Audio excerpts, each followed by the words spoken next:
Ladies and gentlemen, welcome to the Ecom Dispensary. Welcome back to the Ecom Dispensary for most of you. If this is your first week here, then welcome to it.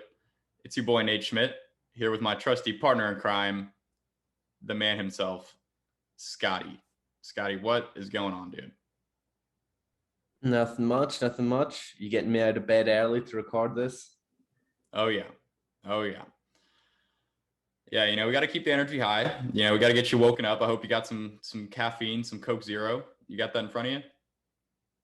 I mean, you know me, Schmitty. I don't do shit before I get a glass of Coke. Great to hear. Great to hear. All right, folks. Well, welcome to it. This is Knowledge Drop number 40. It's already November. Me and Scott are just talking about how this year has gone by super fast. It's so crazy. Like, it's getting cold, man. I woke up this morning. It was so cold. My room was freezing. It actually felt pretty good. But we're getting close to the end of the year. We got some stuff we want to talk to you guys about. Mostly some pretty specific ecom related stuff. I think everything that we're going to be covering this week is going to be pretty specific to ecom. Got a few requests from the Telegram that we're going to go over. And this first one, this is an idea that was kind of inspired by one of the episodes last week. We're going to be talking about basically what we think are the ideal qualities, the ideal characteristics of a solid e-commerce business. So there's honestly so many different ones, so many different kind of qualities that you could want in your e-com business. And I don't think any business is really going to have all of them. That's not really the goal. The goal isn't to meet all of these criteria. It's more so these are just kind of the things that we're thinking about when we're looking for products to sell, when we're starting new stores. We're essentially trying to hit as many of these as possible. Most of the time, I don't even know what the ratio is, like how many. And it's a lot of these are kind of a trade-off where if you have one of these things, then kind of by default, you can't have another one of these things. Some of them kind of work on a spectrum. But we kind of want to talk about this because this is a big part of how we think about starting new stores and what we're looking to do, when we're starting a new business, testing products, etc. I think it could be pretty valuable for you guys to kind of have an idea of what we look for. And you can kind of take this list and maybe add some things to it, maybe subtract some things from it, make it your own. I think it'll be pretty cool. So let's hop right in, shall we? The first thing with an ideal characteristic, ideal quality of an e-commerce business, the first thing that comes to mind for me at least is margins. Margins are incredibly important in e-com. There's some business models online where you don't really have to worry about that because you're not selling a physical product. If you're doing consulting, if you're selling an information product or selling a service, I mean, margins are still important with those things, but they're really especially important when you're selling a physical product because obviously the physical product is a large expense in the business. And the better margins that you have, the easier it's going to be profitable, the less effective you really have to be at marketing to be profitable. And it just makes things a whole lot easier. We've had situations in the past where we were doing pretty much everything right, but we just couldn't really make things work because the margins were just not there. So you want to have good margins. I think the kind of number that I shoot for is roughly 80% gross margins. And that's on the high end. Like it's not super common that you'll find something that has an 80% gross margin, but that's kind of what we're shooting for. And usually that ends up being somewhere between 70 and 80%. Gross margin is basically just your margin on the product itself. So when it comes to I think the easiest way to think about it is just as a markup. This is kind of like the general guideline that we've kind of talked about in the past is you want to be able to mark up the product at least 3x. A 3x markup equates to 67% gross margins. And that's like the bare minimum that we kind of see. That's kind of what you have to mark it up. If you're getting it for $10, you need to be able to sell it for at least $30. And that's including shipping, all of those costs that are associated with the product. I guess the markup for 80%, would that be a 5x markup? Shit, Schmitty. Schmitty with the mathematics. I was wondering if we were going to be able to do that. Damn. That's pretty solid for the boy. Yeah. So 80% would be a 5x markup. If you get it for 12, you got to sell it for at least 60. again, that's not like What are you hard and including fast in that? rule. What are you Say again? including in that? What are we including in that? Yeah. So if you're selling it, do you include raw product price plus shipping costs on your end? And then on the product cost side, do you include the cost of goods plus the bulk shipping plus the individual shipping, or what are you including? So the way I think about it is you include the actual cost of the product. If you're running a legitimate business with inventory, you include the cost of the product and the cost of shipping to get it from China to the fulfillment center, which these days is pretty dang expensive and has been for the last year and a half. Include that, and then also include the shipping costs. The rough cost that it cost you to pay your fulfillment center to ship the order out, pick, pack, and ship, shipping costs, all of that. And we've kind of had some arguments about this in the past, Scotty, about how we kind of take into account shipping. I think the way to do it is you take into account shipping from China to the fulfillment center. You take into account shipping from the fulfillment center to your customer. And then if you charge for shipping, you just kind of add that on to the gross revenue of that product, if that makes sense. So you see things my way now. Yeah, I'll add some arguments, but I think that Yeah, I mean, 80% gross margins are going to be rare with that setup, with that calculation. If you think about what that means, 80% gross margins, that means you'd be breaking even at a 1.25 ROAS. So more math. yeah, I mean, this is kind of why gross margins are so huge. Like, think about how easy it should be to get a 1.3 ROAS, and already you're minimally profitable at a 1.3, whereas other businesses are going to need a 1.8, 2 ROAS or whatever. So that's why gross margins are so impactful. We think about gross margins mostly in the percentage terms, not so much in the raw dollar terms. Some people seem to think the raw dollar terms what really matters. I think not, because if you're selling a product for $60 versus $30, your cost to acquire a customer is usually pretty much going to go up in proportion to the selling price. So it's mostly a percentage game. It's a percentage gross margin game that leads to break-even ROAS. Less so than, hey, a $15 gross margin is going to be worse than a $30 gross margin. Yep. I'd agree with that. Long story short, you basically just want your margins to be as high as possible. And then, again, it's not super common to have 80% gross margins on a physical product. It does happen. I think, a lot of industries where it's common is like stuff like skincare. People charge a lot for skincare products and stuff like that, and they're not very expensive to make. But there's always ways to find products that have really good margins. It's just kind of, it's like finding a needle in a haystack kind of. But yeah, you want to shoot for as close to 80% gross margins as you can. That is super, super ideal. I mean, if you can get higher than that, that's even more ideal. But I'd say 80% is a solid number to shoot for. Besides margins, when it comes to the actual product itself, we tend to only like to sell things that are very small and lightweight. Not like, it doesn't have to be the size of a feather or the weight of a feather. But when it comes to shipping things that are very large in either volume or weight, it becomes very expensive. And, that cuts in your margins. So we like to sell products that are relatively small and lightweight. We also like to sell products that are relatively simple and don't have a lot of complex functionality.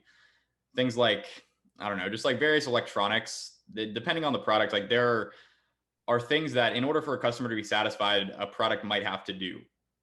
If it's, I don't know, off the top of my head, if it's a drill, then a drill needs to be able to drill effectively. It needs to not break. It needs to work. And, when you're selling stuff that, especially if you haven't actually vetted the product yourself and you're just drop shipping it, kind of testing it out, you don't want to sell products for the most part that have a high likelihood of like breaking, or just have things that like complex things that they have to do in order for the customer to be satisfied. An example of a product that has, very, very simple, does not have a lot of complex functionality, is just like any piece of like jewelry or like an accessory or something like that. It doesn't have to do anything. The entire point of it is just to look good. and it doesn't really have to do a whole lot besides like not tarnish or like turn someone's skin green. A So golf ball. yeah, I guess you could throw that in there. Yeah, it's a simple product, doesn't have to do a whole lot. Again, it's not always hard and fast. None of these are like super hard and fast rules. These are guidelines that we go by, but this is just kind of our preference because we just don't want to have to deal with, a bunch of customer service, and just the more complex the product is, the more likely it is to have issues when your customer gets it. All right, moving on. Another thing that we think is very ideal is just having a low number of SKUs. If you don't know what an SKU is, SKU stands for stock keeping unit. And an SKU is essentially just any variation of a product. So different products will have different SKUs. And then if you have different variants of those products, those will also have different SKUs. You have different colors, you got black, you got white, you got gold, you got silver. Those are all going to be different SKUs. If you have different sizes of something, if it's clothing or anything that people wear, each different size is going to be a different SKU. And for that reason, we really just would prefer not to sell things that have to be sized, because if it has to be sized, you're going to have issues with the sizing. People are going to order the wrong size. They're going to think that they ordered some size and then ordered a different size, and then they just get it and then they're unsatisfied. It's a lot of hassle to deal with when you sell things that have different sizes. So ideally, we like to stick with things that do not have different sizes. They also add up quick, because if you have color and sizes, or if you have two different options, essentially, or two different forms of variants, then you have to multiply them to get the total number of SKUs. So if you have 2 sizes and 5 colors, you end up with 10 different SKUs. So it adds up pretty quick. Yep. Yeah, and there's just more that can go wrong the more SKUs that you have. It's definitely ideal, at least when you're starting out, to keep the number of SKUs low. This is one of the things when you switch from drop shipping to holding inventory that kind of changes. Because when you're drop shipping, if you're starting from scratch, you're adding something from Ali, you're like, fuck it, why not? I'll add all the options. There's no downside. But then as soon as you place that bulk order, suddenly there's a hell of a lot of downside, because you're going to order the SKUs based off of your past sales, and then your future sales are going to be slightly different, and you're going to run out of one SKU before you run out of another SKU. You're going to be permanently trying to fix imbalances in your inventory. And it's tough though, because if you've been drop shipping with a lot of SKUs, you don't really want to change that when you do the bulk order. You don't want to be making big changes after drop shipping, after your demand test, essentially, because that can change your results. So ideally, think about this before you even start. So don't start drop shipping 100 SKUs and then switch down to 3 when you do the bulk order, because that could dramatically change your results. That is very true. That is very true. All right. So besides low SKUs, another thing, this is something that, our main brand that we're running now, this is kind of like the backbone of it. This is probably the biggest quality of this business in particular, is having a strong offer. Something that when someone sees it, whatever you're selling, they just think, wow, that is a great value for the money. That's a great deal. Pretty simple concept. The thing with this is kind of like I was talking about at the beginning of this episode, this is kind of on the same spectrum as gross margins, because the stronger your offer is, the better value for the money it is. Generally speaking, the lower your gross margins are going to be. So it can be kind of a trade-off between having really solid margins and having a really solid offer. And oftentimes you just kind of got to test and see what works best for you. Selling it at a higher price that's not as good of an offer could be the better move if, the drop off in sales from selling it at that higher price isn't outweighed by, the decrease in your gross margin. On the other hand, it could be the opposite, where you could have something that's maybe like a 60% gross margin, like super low gross margin. But if the offer is super, super good and your conversion rate is just insane, then that can make up for the loss in margin, and that could end up being more profitable in the long run. So to me, that's probably, it's like kind of a double-edged sword, because you want to make the strongest offer possible, but you also want to have good margins, and it can be pretty frustrating running a business that doesn't have good margins. So you kind of got to find that balance. And that's kind of why we are so strong. And like that was the first thing that we mentioned was the gross margins. Is the higher your gross margins, the easier it is to make a solid offer. And there's very few things that you can do when it comes to your marketing or your content or your ads that can be more effective than just changing your offer and making it better. Because ultimately, like that's what someone's buying. You know, your marketing, it helps them get there, but what they're actually buying, the offer, the product, and the price that it's at, the way that you present it, it's a very impactful thing. You know, that's going to strongly be taken into account when someone is deciding whether or not to buy. So the stronger your offer, generally speaking, the better. Yeah. With the offer, one of the hard things is trying to decide whether to go higher price, higher gross margins, or great value for money, strong offer. And I think there's sort of a divide between products that are going to benefit more from having great margins and other products where having a great offer is going to have a huge impact on results. If you think about something like cologne, where people don't have a clear price set in their mind of what a bottle of cologne should cost. There's colognes for $100, there's colognes for $10. If you lower the price of your cologne, you're probably not going to get a dramatic increase in price because people are just going to see it as a cheap cologne if you lower the price to $10 a bottle. Whereas if you're selling something like glasses where people have a fixed idea of what it should cost in their mind, where they've bought glasses for $100, $200 before, if you can come in dramatically under that with a seemingly great offer, that's going to have a much larger impact on the conversion rate and therefore on your results. So what I like to do is sort of list out the options we have for different offers, different prices, different ways of structuring it, different ways of framing it. And then I lay out the margins for each of them and what the break-even ROAS is going to be, what my ROAS would be at, or what my profitability would be at a 2 ROAS, a 3 ROAS, etc. And then I try to think about how realistic is this? Like, is going from offer A to offer B, increase my ROAS enough to offset the decrease in margins? And it's tough at times, but I think by laying it out like this, you can discard a lot of offer ideas you have and then only test the sort of the best ones that you really think could actually work. And I mean, we've had it both ways where we've had times where increasing the price just dramatically increased results. And we've had times where increasing the price just absolutely tanked results and we needed the stronger offer.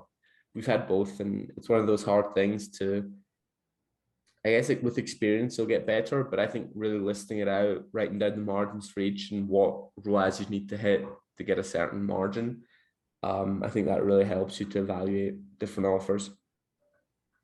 I like that. I like that. Yeah, there's a lot of different situations, and I think that's kind of why it's so important. And biggest advice in ecom is you just got to test it, man. You just got to freaking test it. So, well, you do have to test it, but also you don't want to be going crazy testing a million offers because Facebook fluctuates. You're going to make wrong decisions based off a little bit of data. You're spending $100 a day. You can't even test an offer, to be honest. Like, you have to be spending quite a lot to get actual data on it. So you have to be able to think about this and make a gut judgment on a lot of things without testing it, and only test like the things that you really think could have a big impact. yep. I would agree. I would agree. So the next thing that you have here, Scotty, is visually appealing. What exactly do you mean by that? Well, it helps if your product isn't fucking ugly. If your product looks good, your content is going to look better, your pictures are going to look better. Everything's just going to be easier if you have a visually appealing product. Yeah, I would agree. I think something that goes along with that is just the available content that you have. I think we might have mentioned this last week. The available content that you have when you're deciding whether or not to test a product, the product or the content that's available on AliExpress and through other sources. That's kind of a big factor that goes into whether or not I decide to test a product. Because if there's just not good content, if I have to order the product to get decent content and get my own content and all that kind of stuff, like that just delays the process by way too long. So if it doesn't have good content, then generally I don't even really try to do it. I think that was another thing that, one of the like puzzle pieces that really fell into place with my first successful store was the AliExpress content was just really solid. And I was able to sell, multiple different products from the same supplier that all had the same kind of content layout. So everything looked very professional, very congruent. It looked very legitimate. So Yep. And there's some stores where it's like, if you look at the overview of all products, it just looks horrible because like the product pictures are so different. They're clearly not shot on the same day by the same person or anything. And I don't know how much that matters when you're just getting started. But if you really want to go big, I think it's going to make a big difference if your brand looks legit. absolutely. Absolutely. Another thing that this is like kind of vague, but I thought it was worth including is you want your store, your brand, your business to be somewhat unique and not just like a carbon copy of 5 other stores that are selling the exact same thing. That's really what a lot of drop shipping and e-commerce is just people copying each other. And if there's nothing, like this is a principle that we talked about in previous episodes, is the BOMU principle, the better or more unique principle, where if you want to make money, you have to be doing something better or in a more unique way than what all of your competitors that are selling similar products that are selling to the same market than what they're doing. Because if you're not doing anything different, anything that's better, it's just, it's probably not going to work. That's just kind of how business works. If you want to take some market share from someone else, oh, you got to be doing something better than they are. I like it. I like it. Not that we ever think about market share. We ain't fucking Yeah. Coca-Cola over here. Yeah, that's true. I don't know if market share is necessarily the best way to put it, but I think the principle's still the same. We just trying to steal their dough, Something like that. take their fucking lunch. So this is something that me and Scotty are like very heavily thinking about with our next brand, because we haven't done a great job of this with our current brand, is structuring the business in a way where recurring purchases are basically built in. The most obvious example of this is a product that is consumable. I think, Scotty, your tattoo oil brand is probably just about the prime example. It's a consumable product. People put it on their skin, and when they run out of it, they need to buy more. If they liked it, they're going to want to buy more. And all of a sudden, you got repeat purchases. You got people coming back and buying from you without having to spend any money on ads. Yeah, that's pretty big. That's pretty big. I'd say reoccurring or there's other products that you can easily sell to them. And that second part is tricky because you might think there's other products, but do people actually want those other products from you? Or are you the one-stop shop for what they bought and they're not really interested in anything else from you? So trying to figure out, are people going to buy more things from me? Trying to figure that out early, I think might pay dividends. Definitely. But at the same time, if you have a store that's crushing where they're only buying one product, are you really going to discard that? Probably not. No, but over the long term, I think that's definitely something you want to take into account, especially just the more that you want to build a long-term sustainable brand that's actually valuable and that you can sell. Having that recurring customer base built into it is extremely, extremely valuable. That just makes the business worth so much more. And it also tends to be pretty profitable, and that's why it's so valuable. Yep. All right, moving on. Another thing that we're pretty big on is building a business, building our business in a way where it's built around either some sort of a community, a common theme, a message. There's kind of all these things that kind of encompass what we call a hungry market, just a specific market of people who have something in common that makes them, multiple times more likely to buy whatever you're selling than your average person. I think like that's kind of the future of ecom. I think is, a lot of our stuff isn't necessarily based around a community or, a specific message. But I think that like, that's kind of where things are heading. The more that you can build a community around your product, around your market, your brand, and just make it something that resonates with people more than just, hey, this company sells a product.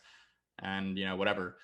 Like if you can really build a community around it, that is also extremely valuable to like the value of the business. Yeah, for sure.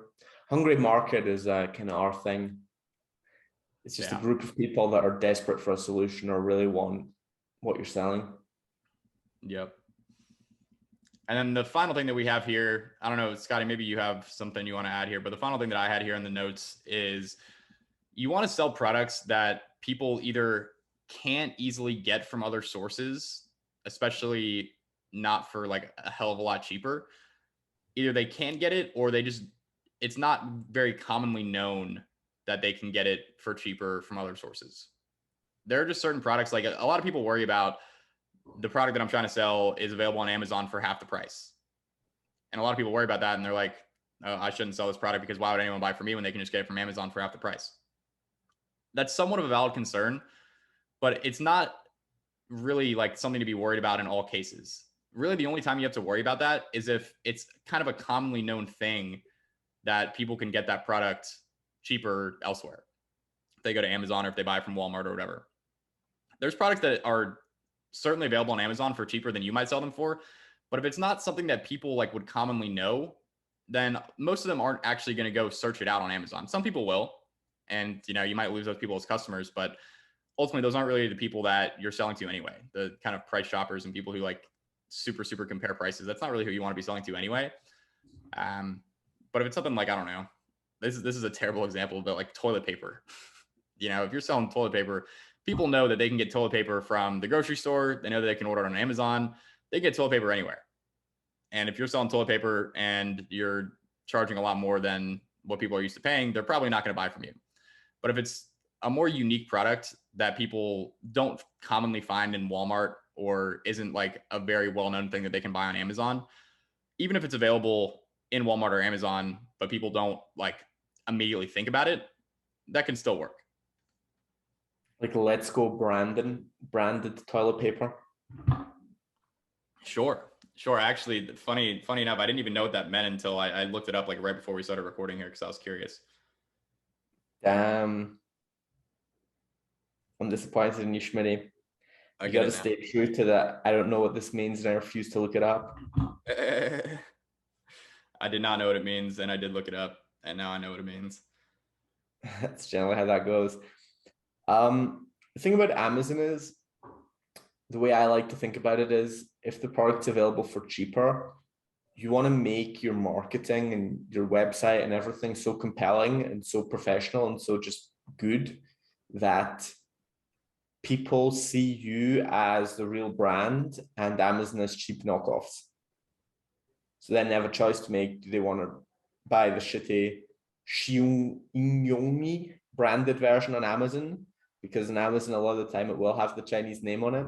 Or do they want to buy the original from your brand? Ideally, you don't have the Chinese name on it. That's actually another thing. No Chinese fucking branding. Yeah. But yeah, if you can make yours look like the original, like the high value one, you can afford getting away with a premium. You just can. And I think part of that is making your website look really good, really professional, having good content, good website, good design, good everything. And if you do all that, you can get away selling it more expensive than it is on Amazon. Absolutely. Well, those are all the ideal qualities that I had. Scotty, do you have anything else that you would like to add here? This is definitely a longer episode, but I've enjoyed this one. I don't think I do. I think, again, like we talked about last week, no store is going to have all of these qualities. Specifically, the strong offer and the high margins are kind of counterintuitive. You're not going to have all of these. You need a couple. And if you have a couple of these qualities, you can really run with a product and blow it up.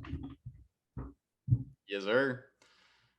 So, folks, those are some of the ideal qualities that we look for in an ecom business when we're looking for new products to sell, when we're thinking about starting a new brand. These are some of the things that we look for. Hopefully that was somewhat valuable to you. We'll talk to you guys in the next one.